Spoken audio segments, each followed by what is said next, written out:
Pegasus spyware phone hacking को लेकर अब मोदी सरकार रोज घिरती जा रही है। अभी तक के तो विपक्ष के हमले झेल ही रही थी, मगर अब पक्ष ने भी इनके सवाल पूछने कर दिए हैं। भाजपा सांसद सुब्रमण्यम स्वामी ने इनके इस हरकत पर अब सवाल खड़ा कर दिया है। भाजपा सांसद सुब्रमण्यम स्वामी ने पूछा है, ये जो पेगासस स्पाईवेयर कंपनी है ये ठेका लेकर काम करती है और सरकारी ठेका लेकर काम करती है। अब अगर इस ऑपरेशन के लिए इसको किसने ठेका दिया, इसकी जांच होनी चाहिए। अगर मोदी सरकार ने इसका पैसा नहीं दिया है तो मोदी सरकार की जिम्मेदारी बनती है कि वो बताए कि किसने इसको पैसा दिया है। सवाल सिर्फ ये नहीं है कि किसने फोन हैकिंग करी है, किसने ऑपरेशन करवाया है। सवाल है जो फोन हैकिंग हुई है उसमें ये तक खुलासे हुए हैं कि एक कैमरा तक के हैक करता है। सुप्रिया जो कांग्रेस की प्रवक्ता हैं, उन्होंने एक आज तक के डिबेट में कई ऐसे अहम सवाल उठाए जो ये दिखाते हैं कि ये कितना ज्यादा खतरनाक है। पहले आप सुप्रिया की वो डिबेट सुने जो उन्होंने सवाल खड़े किए हैं भाजपा सरकार की फोन हैकिंग को लेकर।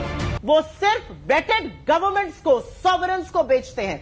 अगर भारत में लीकिंग हुई है, अगर भारत में टारगेटेड लिस्ट हुई है जो कि दिख रहा है, तो ये भारत की सॉवरेन गवर्नमेंट को बेचा हुआ स्पाईवेयर ही कर सकता है। ये प्राइवेट को वो नहीं बेचते हैं। रविशंकर प्रसाद जी ने पहले अपने कार्यकाल के दौरान और आज अश्विन वैष्णव जी ने दोबारा कहा है अनऑथराइज्ड इसमें नहीं हुआ है, मतलब कि ऑथराइज स्नूपिंग करी गई है। और ये जो बार बार कहा जा रहा है कांग्रेस का आरोप है, ये कांग्रेस का आरोप नहीं है, ये रिपोर्ट्स बता रही है। चाहे वॉशिंगटन पोस्ट हो, चाहे गार्जियन हो, चाहे लेमॉन्ड हो, चाहे यहाँ का वायर हो, ये रिपोर्ट्स बता रही हैं। और इसमें सिर्फ राहुल गांधी नहीं है, राहुल गांधी, उनके 5 प्राइवेट फ्रेंड्स, उनके 2 कर्मचारी, 9 लोग इसमें। अब सुप्रिया जी आपकी इजाजत से 2 सवाल पूछूं। चुनाव आयोग के आयुक्त और एक मिनट सबका नाम मैंने दिखाया मैडम, सबका नाम दिखाया। चुनाव आयोग के आयुक्त उनका, और आगे सुनिए, सुप्रीम कोर्ट के जज के खिलाफ जिस महिला ने यौन शोषण का आरोप लगाया था उसके 11 नंबर ट्रैकिंग लिस्ट पर थे।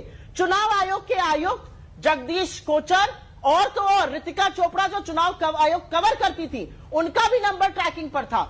स्मृति ईरानी के पीएस, वसुंधरा राजे के पीएस, प्रहलाद पटेल जो हैं उनके खानसामा, उनके ड्राइवर, उनके पीएस, उनका माली, ये क्या हो रहा है इस देश में आप सोच सकती है। और मुझे सबसे बड़ी आपत्ति इस बात की अंजना जी कि ये स्पाईवेयर आपके कैमरे को हैक करता है। अगर किसी महिला का कैमरा हैक हुआ है और अगर उस महिला का कैमरा उसके पास उसकी किसी आपत्तिजनक जगह पर, अगर वो अपने बेडरूम में है, तो देखिए ये कैमरा क्या क्या कर सकता है। हमारे घर की बहू बेटियां आज प्रोफेशनल्स हैं, जर्नलिस्ट हैं, सार्वजनिक जीवन में ये कैमरा उनका क्या क्या देख सकता है। देखा टर्की के क्या डिटेल्स आए हैं, समझने की जरूरत है कि ये विकृत मानसिकता। ठीक है समझी जी, छोटा सा बहुत बड़ा सवाल है कि किसी महिला का अगर फोन हैक होता है और उसका कैमरा हैक होता है तो वो पूरी तरीके से एक तरीके की प्राइवेसी में घुस जाएगा। और महिला अपने बेडरूम में भी होती है, अपने घर में भी होती है, तो एक महिला के मोबाइल का कैमरा हैक होना कितना ज्यादा खतरनाक है ये हम सब जानते हैं। अब भाजपा सरकार की नीतियां, भाजपा सरकार के काम देश के अंदर बर्बादी के सिवा और कुछ नहीं ला रहे हैं। भाजपा सरकार भला ही चाहे जितना मना कर ले कि उसने इस फोन हैकिंग को नहीं करवाया है, मगर सबूत और जो रिपोर्ट्स हैं वो साफ बताती हैं कि ये काम हुआ है। और जो कंपनी है वो सिर्फ सरकार के कहने पर ही ये करती है और सिर्फ सरकार को ही हक है कि वो इस स्पाईवेयर को खरीद सकती है। तो जब निजी कंपनियों को वो बेचती नहीं है तो फिर फोन हैकिंग जो हुई है वो किसने करवाई है?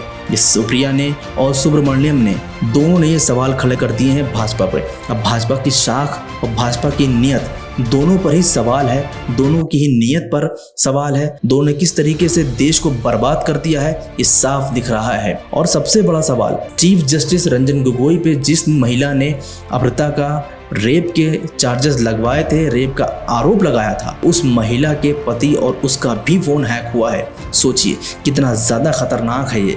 यानी कि पूरी तरीके से जासूसी की जा रही थी, सिर्फ विपक्ष की नहीं, उस हर एक शख्स की जो भाजपा के चहेतों के खिलाफ था। यहाँ तक कि भाजपा ने तो अपनों को भी नहीं छोड़ा है, अपने मंत्रियों तक के फ़ोन हैक करवा डाले हैं। देश की सुरक्षा अब खतरनाक हाथों में है। अब साफ हो चुका है कि चौकीदार ही सब कुछ करवा रहा है। फिलहाल आपका क्या कहना है इन सभी मुद्दों को लेकर हमें कमेंट सेक्शन में ज़रूर बताएं। बाकी इसी तरह की ताज़ा तरीन अपडेट्स के लिए LBN को सब्सक्राइब करना बिल्कुल ना भूलें।